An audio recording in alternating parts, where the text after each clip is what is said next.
And the White House legal defense team laid out in considerable detail that there was very substantial evidence of corruption. Burisma is a company that was built on corruption.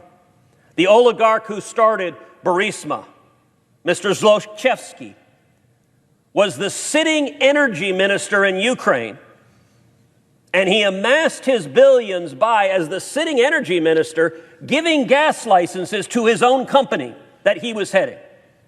That's where Burisma made their money. It was a company built on corruption from day one. Now, I think it's worth pausing and examining the timeline of what occurred, because remember, the House manager's case is it's baseless and a sham to even investigate corruption. In early 2014, Vice President Joe Biden was named the point person for the Obama administration on Ukraine. On April 13th of 2014, Devon Archer, business partners with Hunter Biden, the son of Joe Biden, joined the board of Burisma, began being paid $1 million a year. April 28th, Britain's Security Fraud Bureau freezes $23 million in accounts controlled by Zlochevsky, the oligarch who owned Burisma. And then, just 2 weeks later, on May 12th, Hunter Biden, the son of Joe Biden, is named to the board and paid $1 million a year, despite having no background in oil and gas and no discernible background in Ukraine.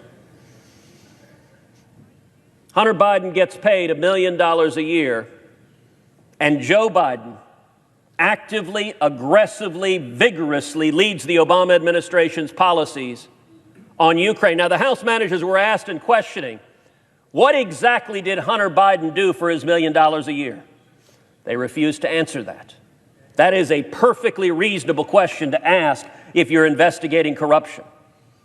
Joe Biden is seen on video, not just admitting, but bragging that he told the president of Ukraine he would personally block $1 billion in foreign aid loan guarantees unless Ukraine fired the prosecutor that was investigating Burisma, the company paying his son $1 million a year.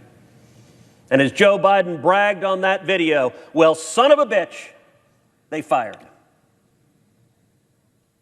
Now, that on its face raises significant issues of potential corruption. We don't know for sure if there was in fact corruption, but when President Trump asked that it be investigated to get to the bottom of what happened, the president has the authority to investigate corruption, and there was more than sufficient basis to do so.